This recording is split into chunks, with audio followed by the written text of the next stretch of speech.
Between the Covers is brought to you in part through the support of Propeller, a magazine of books, music, art, film, and life, and its publishing imprint, Propeller Books.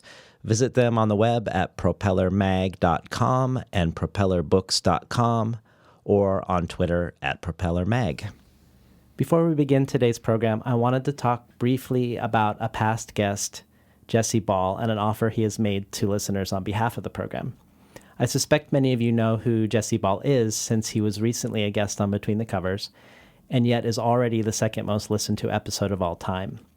If you don't know him, you should definitely check out our conversation and explore his work. Jesse Ball sent me copies of his 2006 book that he co-wrote with the Icelandic poet and novelist Þórdís Björnsdóttir, called Vera and Linus, to offer as gifts for people who support the Between the Covers Patreon campaign. Vera and Linus is a gorgeous object, full of illustrations, and made with care by an Icelandic small press. The story is composed of a mixture of what could be called prose poetry, flash fiction, and sketches, and Publishers Weekly says of Vera and Linus, the light touch and often archaic feel of the prose owes as much to Kafka as to classic fairy tales. Certainly, many readers will find this book unsettling, but most will also find it hard not to remember a time when the world was filled with this kind of fearful mystery and wonder. Vera and Linus is out of print. The Icelandic publisher no longer exists, so this is a rare memento. For people who are not already supporters of the program, if you begin ongoing support of the show at $2 an episode through Patreon, that is patreon.com, patreon.com/betweenthecovers, you can receive a copy of Vera and Linus. If you're already a supporter either via PayPal or Patreon, you likewise can get a copy by increasing your support by $1 an episode, or if you're a PayPal supporter, beginning a Patreon support at $1 an episode. Again, this is at patreon.com/betweenthecovers. Enjoy today's program.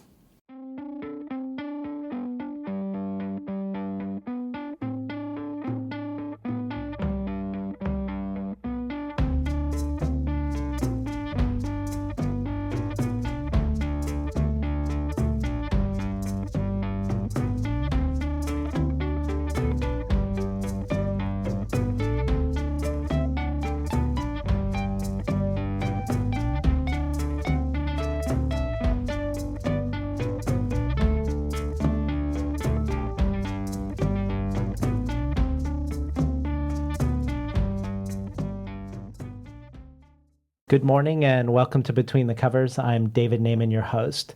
Today's guest is poet Ray Armantrout. Armantrout is one of the original members of the language school of poetry that emerged in the 1970s and includes the likes of Ron Silliman, Lynn Haginian, Susan Howe, and Charles Bernstein. Armantrout studied poetry with Denise Levertov, earned a master's degree in creative writing from San Francisco State University, and was a long-standing professor of writing in the literature department at the University of California, San Diego. Armantrout's 14 poetry collections include Next Life, selected as a New York Times notable book, Up to Speed, and Veil, both finalists for the Penn Center USA Award, and Versed, for which Armantrout won the Pulitzer Prize in Poetry and the National Book Critics Circle Award, and which was a finalist for the National Book Award. Armantrout's poetry has been widely anthologized, appearing in Language Poetries from New Directions, Postmodern American Poetry, American Women Poets of the 21st Century, and many editions of Best American Poetry. She is also the author of the prose memoir, True. Ray Armantrout is here today to talk about her two latest books of poetry, the chapbook Entanglements, that collects her poems that engage with quantum physics, and her book Partly, New and Selected Poems 2001 to 2015, both from Wesleyan University Press. The American poet says of Partly, "What marks this enthralling collection is the clarity of thought regarding thoughts that are constitutionally unclear. Armantrout walks us over to what usually cannot be said and finds a way to say it.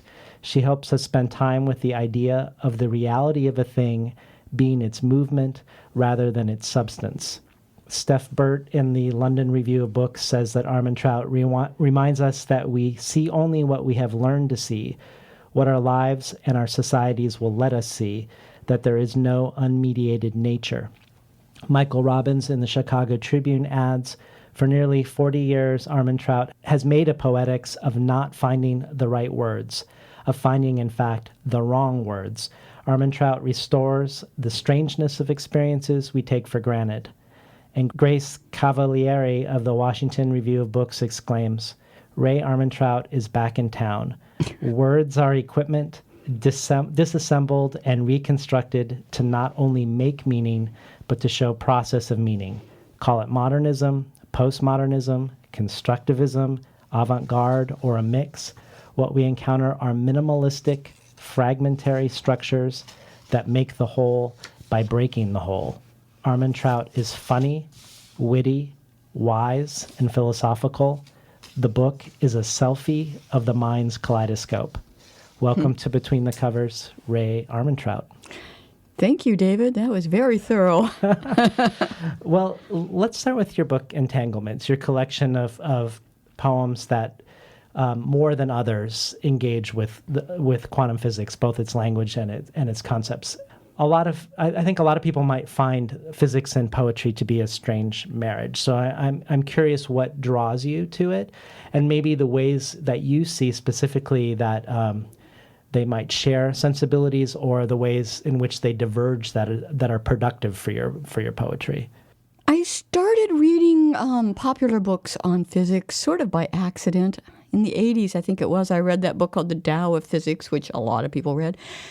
And I found that it made me write. At first, it's, like many people, I found it sort of absurd. And it is, in a way. It's beyond common sense, certainly. But that sort of got me writing. And then I came back around to it in the maybe early 2000s, and I started reading The Elegant Universe by Brian Greene, and books by Lee Smolin and Lisa Randall and other physicists. And the more I read, the more I got puzzled. And I find that when I'm puzzled, that's what starts me going towards a poem. So it's not that I feel that I really understand this stuff. I mean, I'm no mathematician, that's for sure.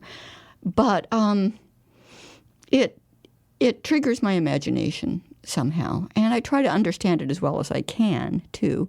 Maybe I was attracted to it because I was raised by an evangelical mother, and so I was raised on Genesis. So in a way, that all stories like Genesis tell the story of the beginning and sort of answer the big questions. So I became a skeptic or an agnostic when I was only about 12, which sort of, caused a few problems in my household. But I still remained with those questions, if not God in 7 days, then what? How? And I didn't really have any answers to that. I started trying to make it up for myself. I was 12, I was an arrogant 12-year-old. But so, when I started reading physics, and especially, I guess, at first cosmology, I felt at home in that way about, it was talking about how things might have started and where the edge of things might be, which is always an intriguing question. So when you say that puzzlement is the beginning of poetry for you, or the beginning place where a poem might come from, and you talk again at the end here about coming to the edge of things, it reminds me of the conversation you had with the physicist Brian Keating, and he has you read a Whitman poem called When I Heard the Learned Astronomer, and the poem asserts a fundamentally different relationship to knowledge and wonder between a poet and a scientist. And the poem, I think, raises the question, does knowing more and does naming and classifying what we do know take away or add to an experience? And I was just curious if what your thoughts were about wonder in relationship to knowledge, and then in relationship to science and poetry. And then, of course, there's also that great poem by Emily Dickinson that goes, split the lark and you'll find the music, bulb after bulb in silver rolled, which, of course, is, deliberately absurd. If you split the lark, you won't find the music, you'll find the blood, which she gets around to later. Yeah, obviously I don't feel that kind of antipathy to science. It sparks wonderment in me instead of shutting it down. I mean, admittedly, if I were, a college sophomore in a physics class, I might feel a little bit differently about it. I might feel a little more constrained, but I don't have those constraints. And I do very much respond to nature viscerally, to just seeing nature, which is what Whitman was talking about. And I write about that experience too, but intellectual wonder and aesthetic wonder can both come into a poem. I don't see why not. Yeah. And I think that Keating was arguing that there's a lot of wonder in physics. Yeah. But I wonder if one of the differences might be that wonder isn't an end goal, or you're not trying to produce wonder in science. Right. Even though it's more like a byproduct of science. Whereas in poetry, when you talked about when I find something puzzling, that might be the beginning place of a poem, and then moving yourself to the edge of things, you said at the end of that first comment. I wonder if for a scientist, moving to the edge of things isn't to experience wonder, even though that might happen, but it is to know more. Well, they have to be trying to know more. They have to be trying to find the truth. But on the other hand, I've heard it said, and I can't remember which scientist said it, but some scientist said that the best thought a scientist can have, the most exciting thought a scientist can have, is not eureka, it's, that's funny. Because, when experimental data doesn't conform to your theory, then you have work to do. Then you have a project. Right. Then you have a place to go. And that's what's exciting. Well, I think a lot of listeners who aren't scientists or were averse to science in school are probably familiar with the class Physics for Poets. A lot of people in the humanities took classes called Physics for Poets to fulfill a requirement. Right. Well, you've taught a class that sort of, forgive the pun, it flips the equation, and you've taught poetry to physicists. Poetry for physicists. Yeah, Yes. It's an exact flip. Yeah. So what was that like? And I know you've obviously have a long history of teaching poetry to aspiring poets.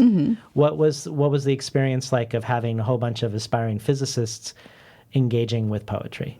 It was Brian's idea. He wanted to do it all along. And that's one of the ways in which we got together and started speaking to each other. He thought that physics students didn't pay enough attention to language. Eventually they would have to write and they would have to speak. He's a very good speaker. And they should just pay more careful attention to language, which, of course, is what poetry encourages. And Brian would talk about a particular topic, say the role of the observer in physics, which is, as many of you know, a kind of interesting, vexed, problematic role when it comes to quantum physics. And then I would segue from that to maybe the role of the reader in interpreting poems. And then I would give some examples from poetry, and we'd talk about that. Or maybe he would talk about different kinds of symmetry in physics, and then I would talk about symmetry in poems. I could have them read Blake's The Tiger, that talks about the fearful symmetry that God has created in producing the tiger. I also showed them Easter Wings, which produces an actually on the page version of a mirror symmetry, but reproducing the shape of the wings. So we kind of matched themes that way, and we would sort of take turns. Let's hear a couple poems from Entanglement. If we could hear Chirality and Ether. Sure. Okay, I'll start with the ether. We're out past the end game where things get fuzzy, less thingy, though in past times we practiced precision, concrete as a slot machine. But to be precise, you need to stop a moment, which turns out to be impracticable, and besides, speed is of the essence. Don't worry, of can take care of itself. And it's fine to say essence now that it's understood to mean ether, a kind of filler made either of inattention or absorption somewhere near the Planck length. Chirality. If I didn't need to do anything, would I? Would I oscillate in 2 or 3 dimensions? Would I summon a beholder and change chirality for him? A massless particle passes through the void with no resistance. Ask what it means to pass through the void. Ask how it differs from not passing. We've been listening to Ray Armantrout read from her latest chapbook, Entanglements. The line in Ether where you say, we're out past the end game, where things get fuzzy, less thingy, it makes me wonder if there's something specifically about quantum physics that brings it closer to the world of poetry than other sciences. The notion of contradiction and paradox and bafflement is something that most poets or many poets are engaging with. Yeah. But it seems like it's brought into the fabric of quantum physics in a way that it isn't brought into Newtonian physics or into a lot of biology. For instance, the fact that a wave is also a particle, the duality paradox, or that strings and string theory have a length, but they don't have a height or a width, or that something can be singular and also infinite at the same time. And so it made me wonder if that was part of your attraction around this engagement, and if maybe that's what you're referring to by quantum weirdness when you talk about quantum weirdness in the introduction. Well, I mean, that quantum weirdness is actually a phrase that physicists themselves use, so I picked it up from that. But your question about why this kind of physics would attract poets, one thing you didn't mention is the way that subatomic particles such as electrons are believed to be in more places than one. It's impossible to specify their location until they're measured or until they interact with another object. So they have, in a way, they have no essential existence. If location is part of existence, they don't have that. They only have potentiality, sort of a potential to exist. And that is a sort of fuzziness, certainly. And you could make a metaphorical connection between that and double or multiple meaning in poetry, sort of a polysemy, I guess is the technical word, where meanings hover and various meanings are possible. So that's one way to look at it. I'm a little, in this poem, I think, in the Ether, I'm playing out a kind of sense of contradiction myself, because the poets I grew up on and most admired were the imagists such as William Carlos Williams and Ezra Pound, for whom precision was really everything. And they really emphasized the concrete. Williams famously said, "No ideas, but in things." Mm-hmm. And yet, now, what is a thing? That's getting less and less clear. You know, a thing is material, but what is matter?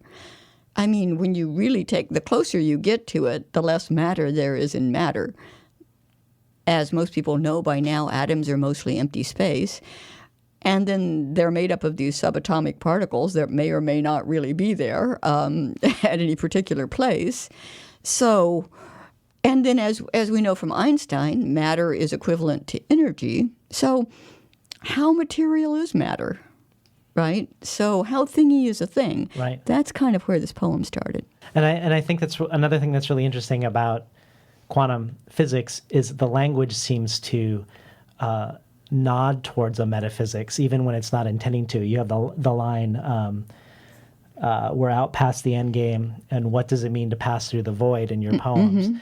This sense of a contemplation of mortality, which goes back to what you had mentioned earlier about your upbringing in an evangelical home. And there was something you say that's really great about matter in that essay, Cosmology and Me. it is often said that fundamentalists are literalists. What is seldom said is that they are materialists. Could you talk a little bit about how fundamentalist, or particularly your mother as a fundamentalist, was a materialist and not just a literalist? And then the way you trouble the word materialist in that, the way you sort of just did for us. Right. I hadn't really thought about that, but I guess in this poem I'm doing some of the same things I did in that essay. Well, I mean, if a fundamentalist, this may be controversial, but takes everything in the Bible literally, then they really resist metaphor. So 7 days means 7 days, even if there was no sun at the time because the earth was created first. So there is a way in which, Jesus had to be resurrected bodily, physically, for it to count. So there's a particular kind of, through literalism, connection into the material world. And maybe in some ways that's what makes Christianity radical and interesting, the idea of the incarnation, that, spirit actually becomes matter. I mean, that can be interesting too. And it's more dramatic, I think, in Christianity than it is in some other religions. You mentioned in that piece that so fundamentalism is a type of materialism, but like what you just said, we don't actually know what matter is. We know that matter has mass, but what is mass? Yeah. And so what you end up doing with a literalist approach to life is to sort of push on it and end up with more questions than answers, which is sort of going against your upbringing in a way. Right. And making your very upbringing something strange. Yes, that's true. I mean, especially in poems, I really prefer to leave questions open. And I think I grew up in a world where there were a lot of lines of inquiry were foreclosed, and so I'm maybe still, even relatively late in life, rebelling against that, wanting to leave thought open. Well, let's hear a couple more poems. I was thinking Spent and Particular would be. Okay. I'll start with Particular. In a way, it's got some kind of connection back to the poems that we were just reading. Particular. Rough, squat, bent, crabbed, cranky. A crank is a person who is over-enthusiastic about a particular topic. To be particular is to be choosy. A particle is a body whose extent and internal structure, if any, are irrelevant. You there, let's dispense with these properties of matter, such anachronistic clothes as ghosts wear. Let's be mirrors, facing mirrors, fall in love. Spent. Suffer as in allow. List as in want. Listless as in transcending desire or not rising to greet it. To list is to lean dangerously to one side. Have you forgotten? Spent as in exhausted. We've been listening to Ray Armantrout read from her latest book, Partly, New and Selected Poems 2001 to 2015.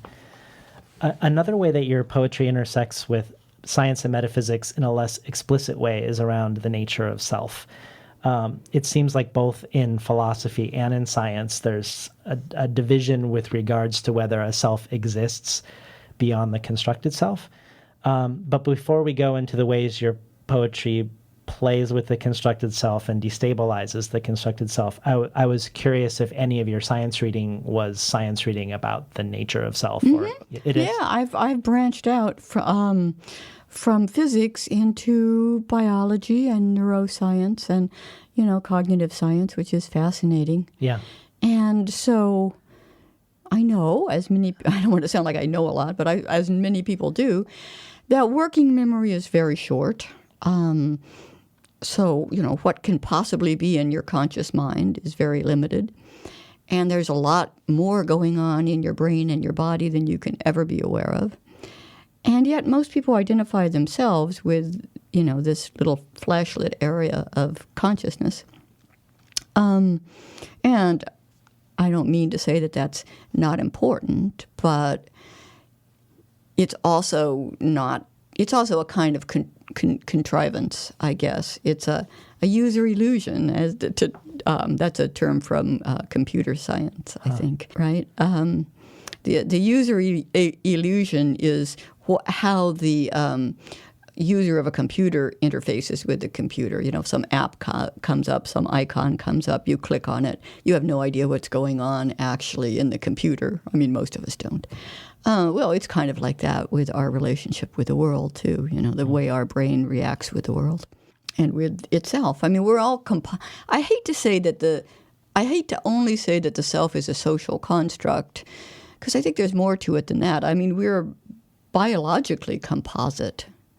We are made of a sort of confederation of cells, all of which have agreed kind of to work together and to divide labor up and become a brain cell or a liver cell. But they all start out with the same DNA, and they all start out in stem cells, being pluripotent. They could be anything. So, they kind of teamwork, they divide up, and they're in communication with each other, in ways that the conscious mind doesn't know, doesn't hear, except maybe sort of vaguely. So a self is a kind of colloquy, a kind of confederation in many ways. And then even if you just talk about the conscious self, that's complicated too, because how often is what you're thinking actually something that comes to you from the outside, either the remembered voice of a parent or what you heard in a pop song or a movie, or it's kind of a pastiche. And I'm not saying that there is no self. I'm saying that it's a complicated pastiche, and will is a small part of it. I love that idea of the confederacy of cells that have agreed to form a transient composite. And I want to talk about that in relationship to your poetics. You have this essay called Feminist Poetics and the Meaning of Clarity that I found very illuminating regarding your sensibility. And in it, you critique poems and poets that employ what you call a totalizing metaphor, ones that create an impression of clarity and order by suppressing anything that would disrupt the metaphor. You say, only information tailored to the controlling code is admissible. No second thoughts or outside voices are allowed. And I wondered in reading this if the constructed self is similar to the totalizing metaphor, constructing itself through omission and loyalty to a self-narrative, a controlling code. And if paradoxically, by not working with a totalizing metaphor, by allowing second thoughts and outside voices, a poem might have more access to a contemplation of selfhood, or its possible absence. I wondered what you thought about that. I think that's very interesting, and I think you're right. I mean, I really agree that the ego is a kind of performance, and that most people who think of themselves as, I'm a this kind of person, I'm a that kind of person, I'm an extrovert, I'm loyal, I'm honest. That's true some of the time for anyone, and then lots of other times it's not. I had a therapist once who told me, for instance, that I was a perfectionist. Yes and no. And I guess yes and no is what I would say to pretty much anything, frankly. But, in some ways I am. I'm a perfectionist when I'm working on a poem. I'm not a perfectionist about the state of my wardrobe. So we're all more complicated than our narrative of ourselves allows for, I think. Well, let me read back to you a couple quotes that you've said and just hear your thoughts about them in light of this. One of them is, asking a poet to represent the personal life is, paradoxically to turn the poet into something other than a person? Yeah. Right. I mean, to be a representative, even if you're being a representative of yourself or a spokesperson for a group, and there's certainly a time to be a spokesperson for a group. There are occasions for that. But anyone who's done that knows that when you're doing that, you're playing a role, and it's not equivalent to your full selfhood. Mm-hmm. And another really fascinating one. Loneliness is a theme that runs through a lot of my poems. The very separation between I and me, a separation which is central to being a conscious subject, creates loneliness, I think. Can you elaborate what you mean about the separation between I and me? And in its relationship to loneliness, but just in general also. What do you mean by that? To be aware, you have to stand outside what you're thinking and look at what you're thinking. So right there, you're two people. You're the person thinking and the person thinking about what you're thinking. Mm-hmm. And there's a kind of splitting there. You could probably think about what you're thinking about what you're thinking, So consciousness is just full of division and splitting. Mm-hmm. And in a way, that divides you from your initial impulse. You've said that your poems tend to put identity and agency into question, partly through what you call throwing your voice, and speaking from various positions. So can you talk a little bit about throwing your voice and how that works in your poetry? Yeah, well, there's one of my older poems that starts out, ventriloquy is the mother tongue. I think, we learn to speak from other people. Sometimes I still hear my mother's intonations in my voice. So we have to sort of recognize that. And I think I've just chosen to sometimes in my poems emphasize it by bringing in clearly outside voices. They're not always directly identified as such, but hopefully you can hear when a different tonality comes in. And the reader, I think often in poems, not just in my poems, should ask herself, what kind of person might be saying that? Because sometimes in my poems it could be language picked up from the medical world or from the bureaucratic or bureaucratic language or, of course, scientific language. And it often is not introduced as a scientist says or, doctors say, or it's just I just kind of come out with it in the hope and the faith that people will be able to recognize that sort of discourse. Two things that people listening to the radio might not know about your poems if they haven't read them on the page. One of them is that they're often in sections, mm-hmm. and I wondered, and they're often tonally distinct, the sections, and I wondered if there were different sources or word banks that were informing these different sections. And then the second part that people might not notice is how frequently there are words in quotations and scare quotes, and which sort of calls question to who's speaking them and what relationship that speaker has to the word. Mm-hmm. It sort of puts you on unstable ground regarding these words. Mm-hmm. Can you talk a little bit about both of those aspects in your poetry? Yeah, it's true that I think a majority of my poems have some kind of section breaks. Sometimes there are sections divided with an asterisk or sometimes divided with a number.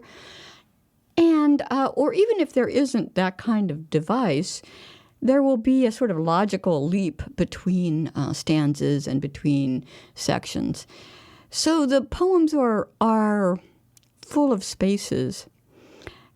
And I think that the world is that way. I mean, that is sort of my experience of the world, is that nobody fills in the gaps for you.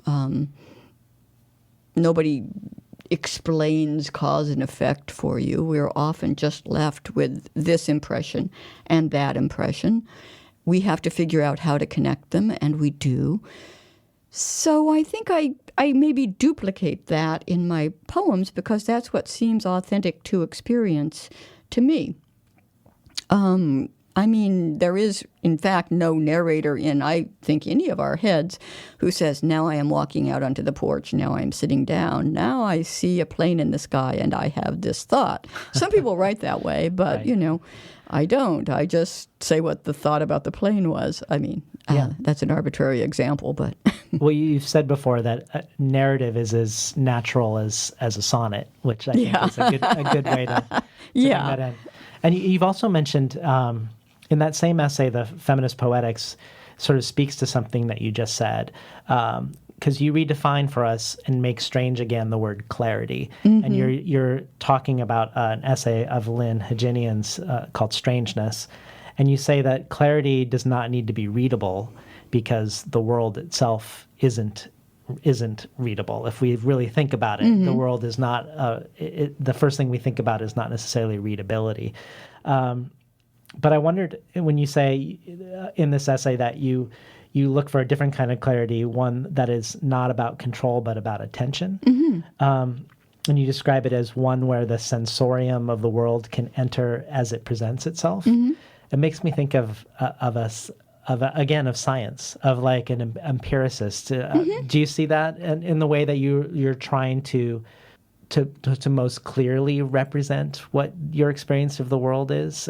So narrative doesn't seem like the most accurate. So this polyvocal and disjunctive approach is a mirroring for you? Yeah, I mean, that when you describe it as empiricism, and I know what you mean, that sort of sounds as if I'm restricted to the imagistic, and that's not true, although I often do start with an image or with something I see, but I could also start with a voice or even with something from a dream. But what holds these things together is that they are things that rather suddenly intrude on my consciousness. There's that word consciousness again, but things that present themselves. So I tend to start with things that present themselves, and then how will I deal with that? So I never start with an abstraction. Students often ask me that, do I want to write a poem about memory or, whatever? No. I mean, something has to arise almost naturally, whatever that means, arise objectively. And then I begin to react to it and juxtapose other similar things to it or with it as a way of understanding it. Can we hear a new poem of yours, My Erasures, and also New Zombie? And if you have any thoughts specific to those around the parts, the way the parts are juxtaposed, or the use of quoted words, that would be good. Great. My erasures. My erasures were featured. I collected debris to sell as crash art, crush porn. Say goodbye to Lonesome George, the last Galapagos tortoise. I was a pushover for the laws of physics. I pictured us as two seals hauled out on a sunny rock, the roar around us a matter of course. Yeah, I can talk about this one and where the material comes from, because there are sources for several of these sections. The first section sort of stands alone. There's an asterisk right after it. My erasures were featured. That's something that I read on a friend's Facebook post. Of course, many of my Facebook friends are poets, needless to say. And I like this guy and his writing, but, that was a boast. We all boast on Facebook, though, in a way, humble boasts or whatever. So somehow that just struck me. I knew what he meant by erasures. It's sort of a, experimental literary technique where you take a published text and take out most of the words and find some interesting words that are left and, make that be the poem. And that's what he meant. But somehow I heard erasures with a kind of double meaning. I was talking about double meaning before, and I tend to be very attracted to it. And I started to think here about erasures as, the sort of erasing of the natural world that humanity is doing. So that's the first line and also the first section. The second section, I collected debris to sell as crash art. Those are the first 2 lines of the 3 lines in that section. I actually heard an artist say, talking about his work. And I thought, that's interesting, but it's also sort of grotesque. Making debris to sell as crash art. He said that, crash art. So is this like, I think he was talking about debris left over from accidents, like car accidents. Run out and get a piece, So I just couldn't help but put that in a poem. And then I went on to crush porn because that's the next thing that occurred to me. I mean, I think it occurred to me because crash and crush sound alike.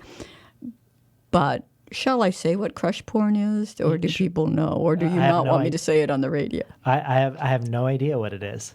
Okay, well, it's, and I don't know why I know, but I do. It's when masochists like to be stepped on by women with high heels. That's crush porn. So anyway, and maybe it's crash art, too. Yeah, I sort of bounced from crash art to crush porn. Just sort of, I guess, pulling out the decadence of the crash art quote, but also just bouncing off of it, sound-wise. And then the third section, by the time I got to the third section, I had realized I wanted this to have something to do with extinctions, that these erasures, my erasures were featured, was going to have something to do with the erasing of species from the earth. So I deliberately looked up species that have gone extinct recently. And one was the Galapagos tortoise, some kind of Galapagos tortoise, that they had given the last specimen a name, Lonesome George. So then I came up with Say Goodbye to Lonesome George, the last Galapagos tortoise. So that's a sort of, bitter bounce off my erasures were featured. Mm-hmm. But they all come from a different source, to some extent. Well, maybe instead of reading New Zombie, you could read my erasures again, because I'm sure people will hear it differently now that you've walked us through a little bit of it. All right. My erasures. My erasures were featured. I collected debris to sell as crash art, crush porn. Say goodbye to Lonesome George, the last Galapagos tortoise. I was a pushover for the laws of physics. I pictured us as 2 seals hauled out on a sunny rock, the roar around us a matter of course. We've been listening to poet Ray Armantrout read her poem, My Erasures. So when you say you gravitate towards double meanings in a lot of your poems, is that what you mean by Cheshire poetics when you describe your poetics as Cheshire? Yeah, I guess by Cheshire, I mean not only that there can be double meanings, but there can even be opposed meanings. Because, of course, famously, the Cheshire cat sort of points in both directions and then disappears. So I'm interested in double meanings because it always reminds us of what we don't know and what we don't see. First, we see or hear one possible meaning, and then we realize that there's another one lurking, maybe. The way I heard my erasures were featured first as what this poet meant, a literary technique, and then in its larger potential meaning as the way that humans are erasing the world. That was like the second meaning, but it sort of came in behind and around the first meaning. And that's an experience that I like to duplicate, I guess, for the reader. make you as paranoid as I am. Well, I mean, in you walking us through my erasures, you can hear that some of the things are things you've overheard and that cause associations with other things that you've seen or overheard. They're found in a way and then juxtaposed or collaged, and then other things you've actually sought out. So Right. we have a different connection of attention versus agency, perhaps mixed together. Right. Or even, written originally, like the last part, I pictured us as two seals hauled out on a sunny rock, the roar around us, a matter of course. That is written in the usual way. Yeah.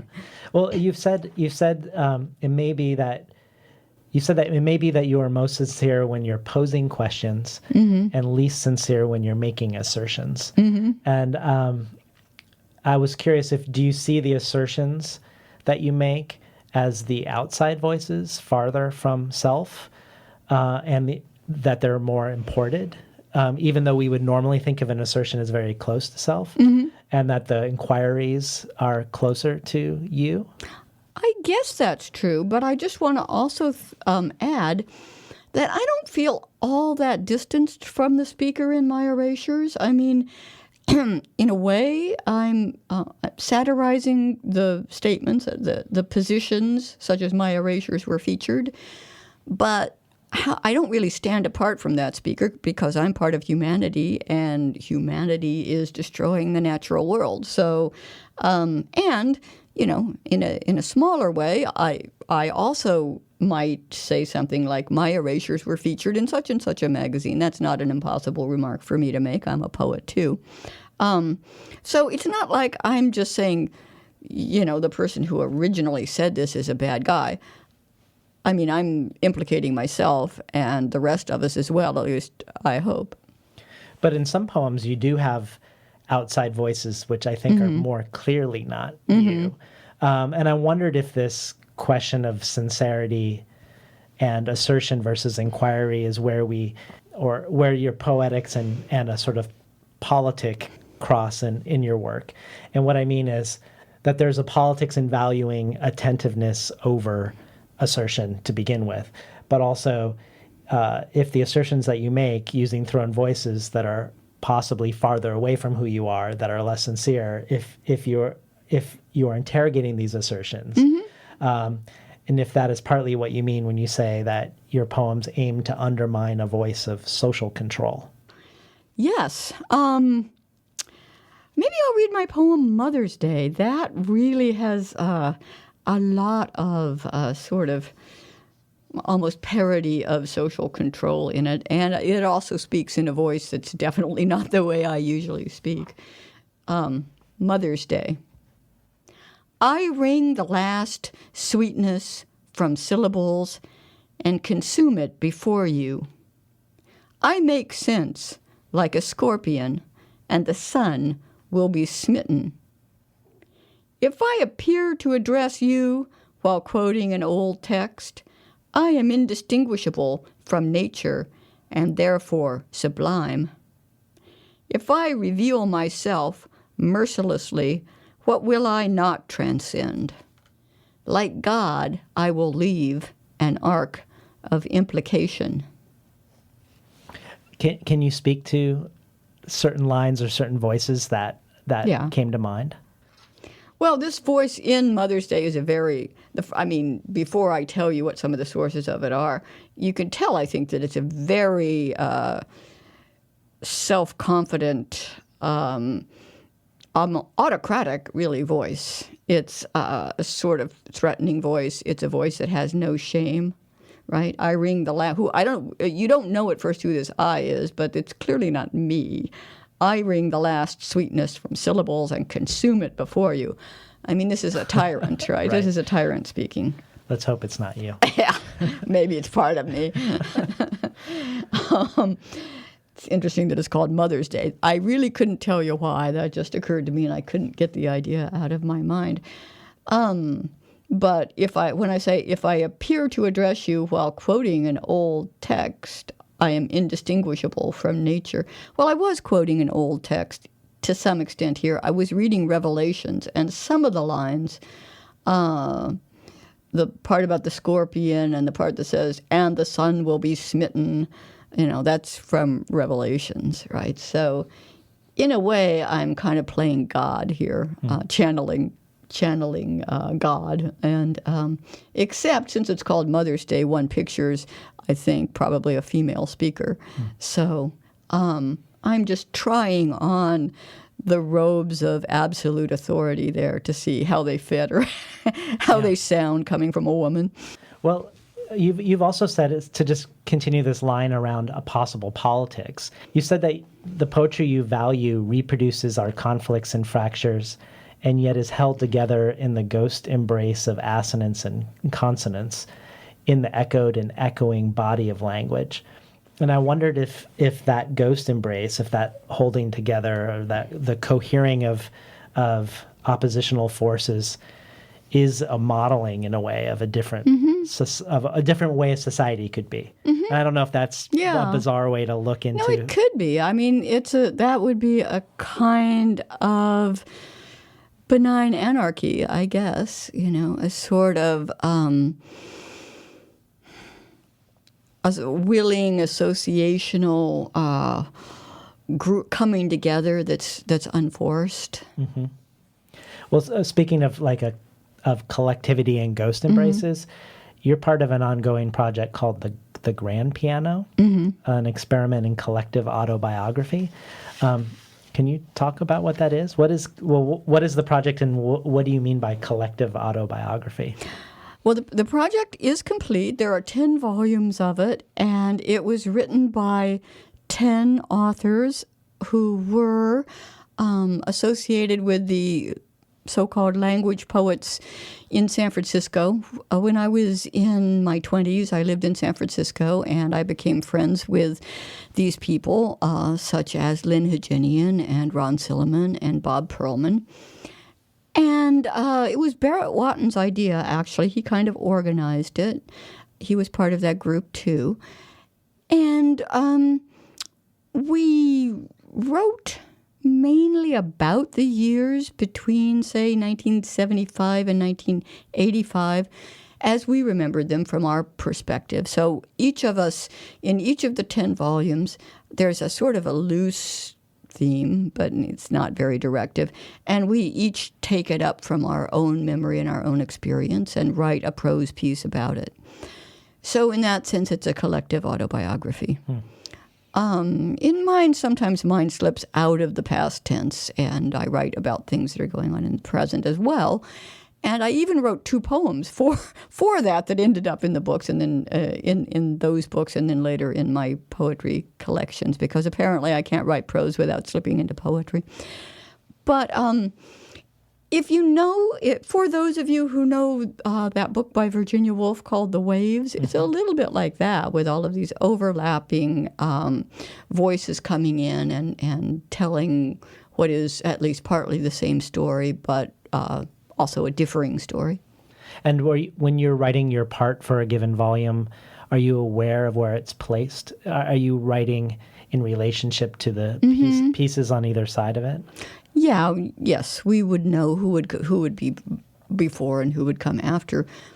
And before it actually was published, we read one another's and commented and sort of we all had input. Well, I want to return to something you said earlier when we were talking about your upbringing and about evangelical philosophy and it being material and your parents being distrustful of metaphor. Because you're also distrustful of metaphor. That's true, but isn't it? but in a different way, I think for different reasons. In support of your discussion of a different poetics and a redefinition of clarity, you talk about Lynn Haginian's essay, and she talks about the difference between metonymy and metaphor, where she says that whereas a metaphor relies on a code, one that preserves meaning and transfers it from one thing to another, metonymy instead moves attention from thing to thing. Its principle is combination, not selection. Metonymy is unstable, foregrounding interrelationship. And it seems like one key concept for the language poets was a move away from metaphor toward non-referentiality. But you've said before that you weren't convinced that language could be non-referential. And if it could, you weren't sure you were that interested in the results. Well, that's true. So I want to hear a little bit more about what sounds like an uneasy relationship for you around metaphor. Talk to us about it and what your thoughts are in relationship to what Heginian was saying. Well, I really think metaphor is inevitable. You can't get away from it. You can and should be aware of its limitations and not be fooled by it. But I think, all of our thinking is in some sense metaphorical.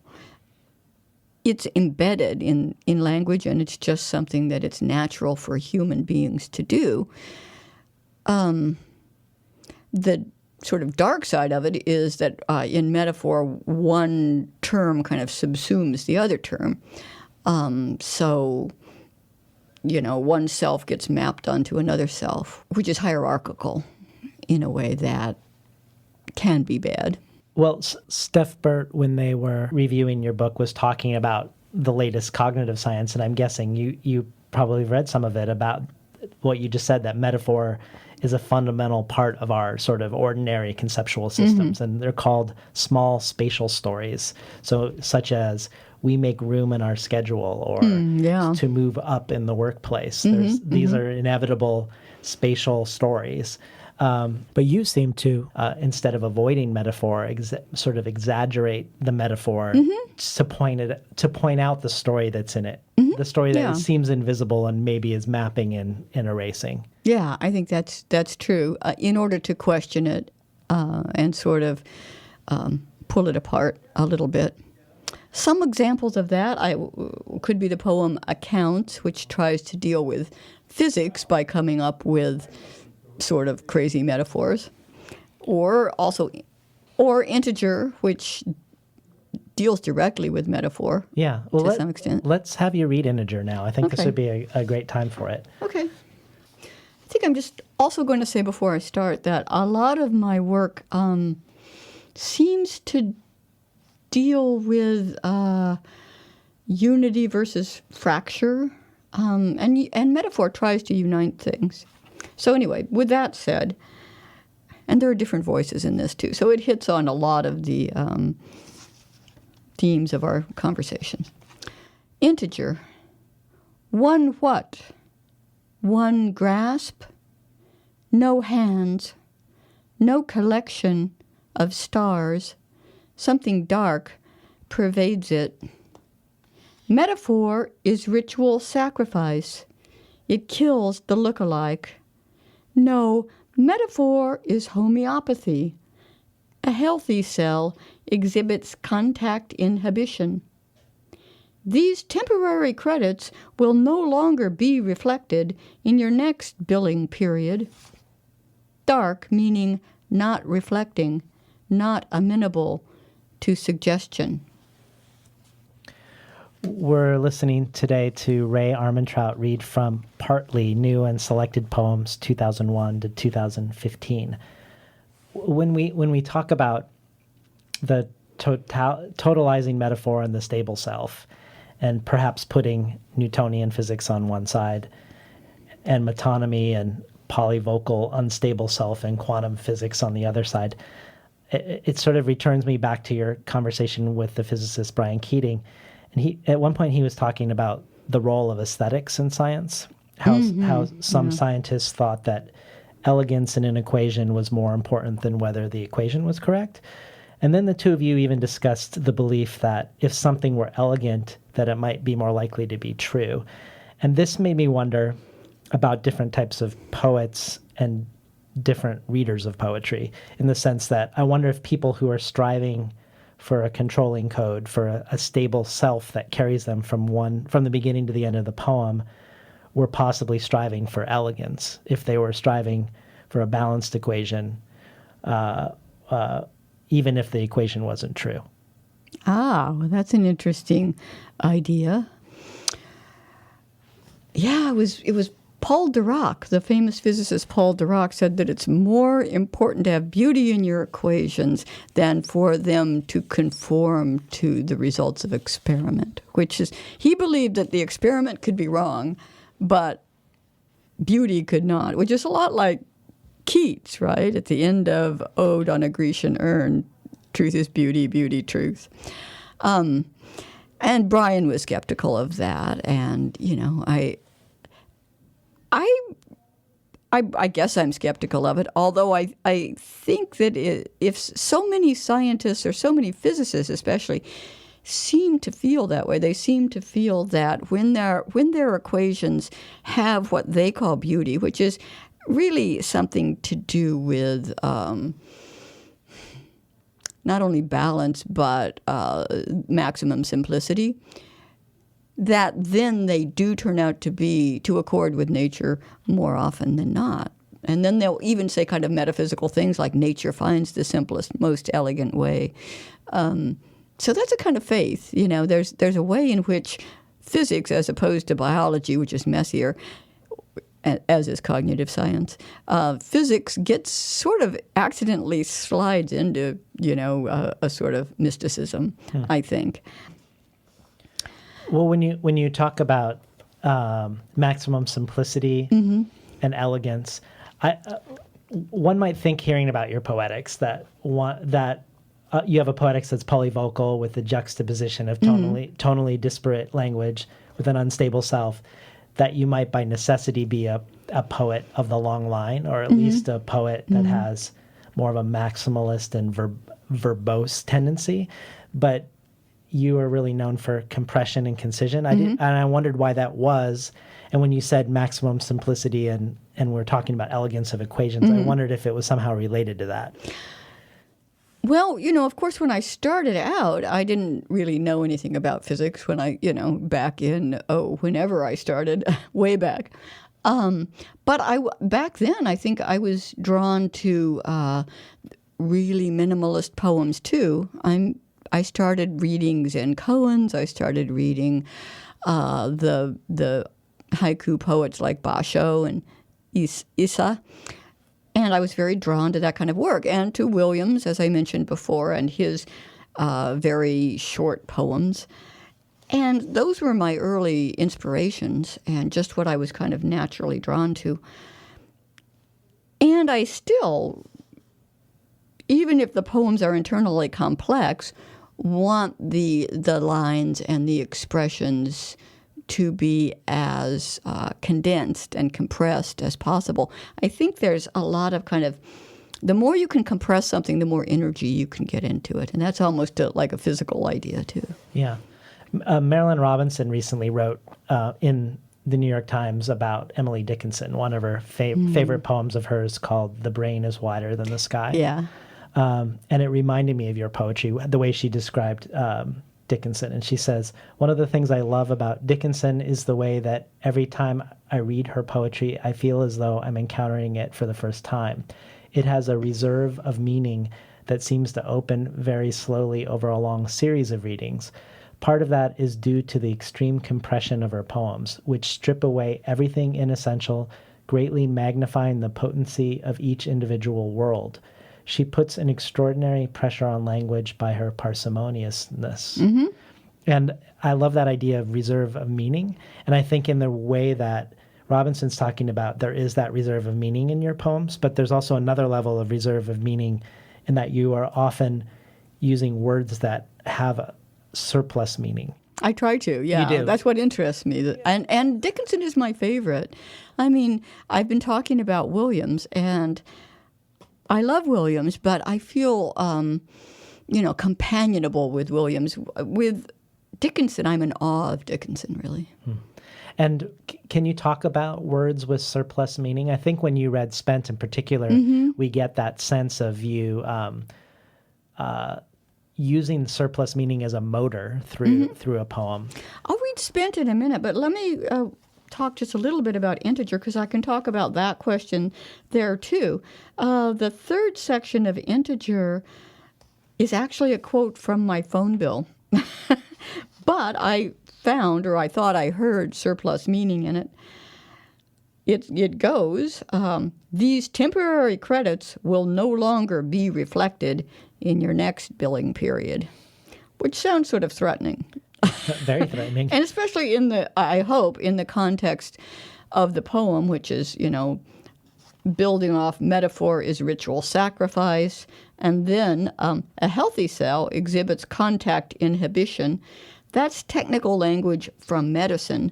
And by a healthy cell there, they mean a non-cancerous cell exhibits contact inhibition. It won't grow into a different organ. It won't invade, right? I guess the implication was that metaphor tends to invade the other side, like cancer.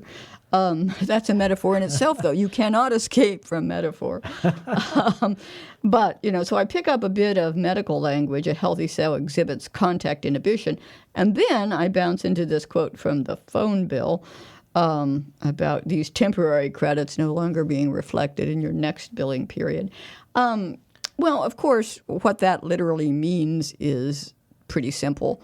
But as in the beginning of my erasures were featured, erasures can have more meaning than just a literary device, and temporary credits can have more meaning than just what you have to pay on your phone bill. So that's what got me thinking that maybe this would be a good time to read 2-3. Oh, yeah. Okay. Which I think would be a good segue. Okay. 2-3. Sad fat boy in pirate hat. Long, old, dented, copper-colored Ford. How many traits must a thing have in order to be singular? Echo persuades us everything we say has been said at least once before. Two plump, bald men in gray T-shirts and tan shorts are walking a small bulldog, followed by the eyes of an invisible third person. The Trinity was born from what we know of the bitter symbiosis of couples. Can we reduce Echo's sadness by synchronizing our speeches? Is it the beginning or end of real love when we pity a person because in him we see ourselves? We've been listening to Ray Armantrout read from her latest new and selected poems, Partly. So my last guest on the show before you was Eileen Miles, and I feel like there's something fated about the two of you coming to Portland back to back, not only because you were the first two records released from phonograph editions, so I've been listening to both of you on vinyl as I prepare for your interviews, but also because both of you seem to be questioning self. Whereas when you talk about thrown voices, Miles uses the words performance and gesture, and you even used that before the performance of self earlier in our conversation. The self doesn't seem to lie beneath the performance and the gesture. There seems to almost be an emptiness beyond the layering in what we were talking about in that interview. But she also talks in relationship to the vinyl recording of acousmatic sound, the phenomenon of divorcing the voice from the body with recorded sound. And she says that it's something that we've forgotten is quite radical, that we've been able to divorce the voice from the sound. And that reminded me a little bit of the idea of throwing your voice. I mean, literally, we have here throwing your voice.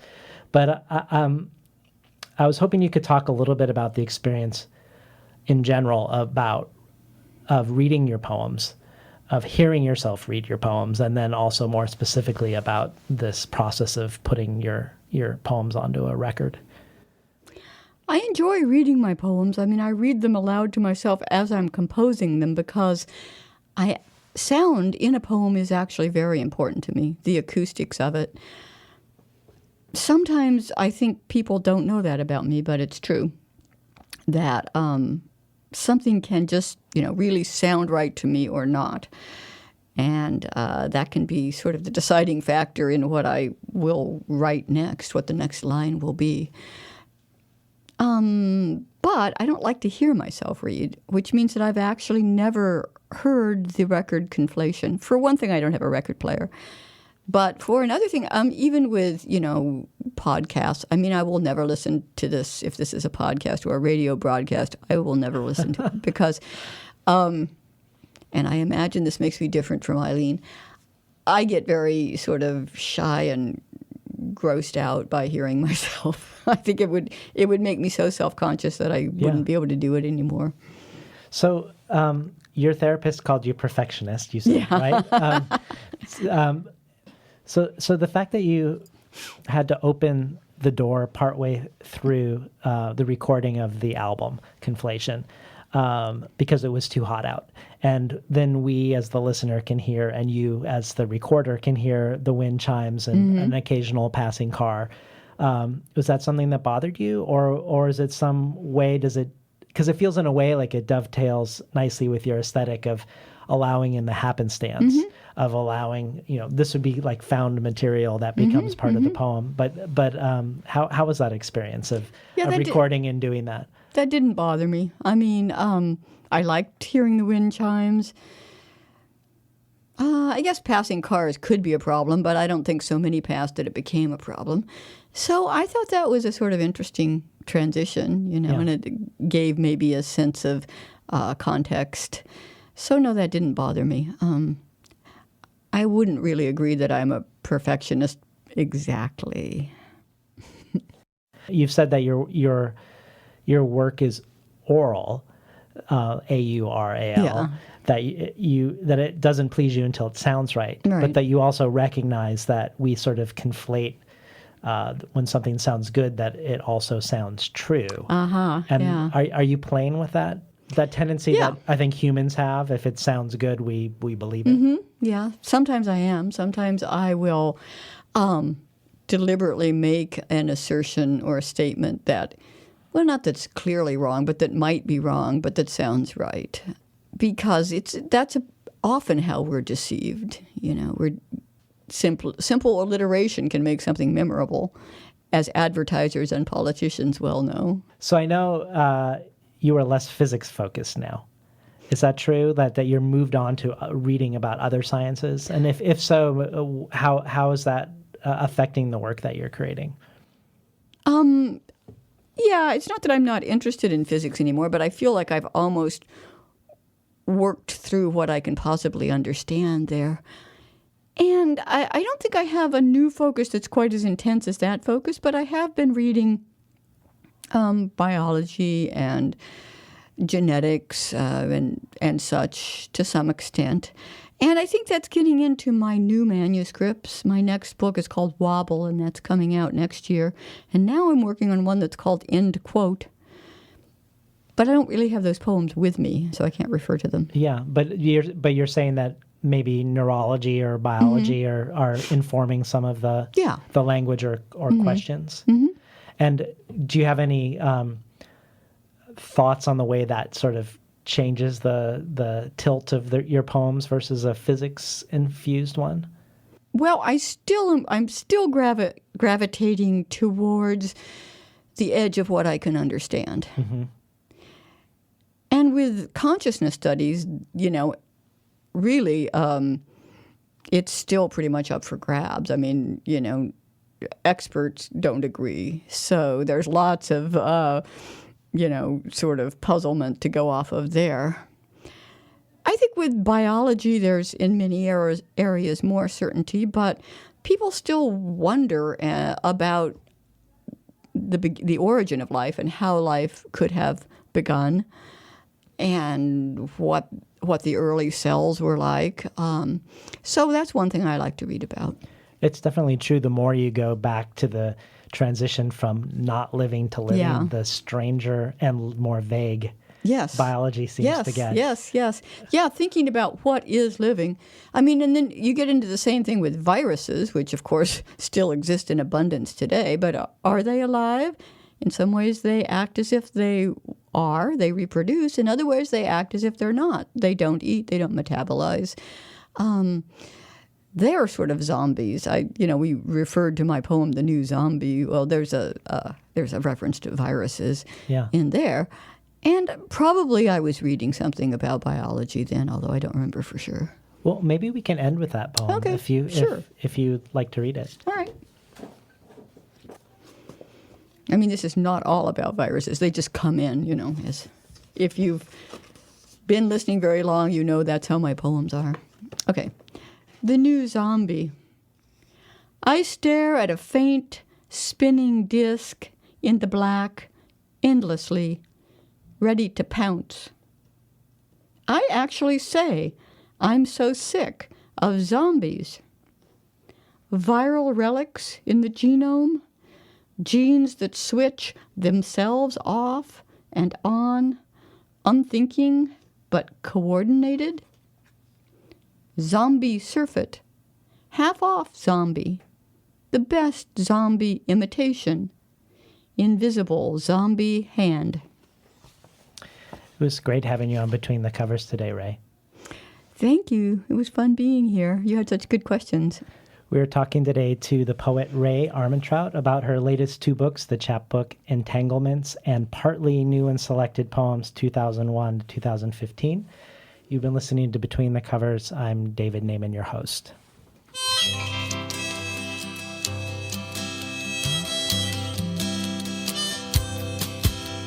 Today's program was recorded at the studios of KBOO, volunteer-powered, non-commercial, listener-sponsored, full-strength community radio from Portland, Oregon, found at kboo.fm.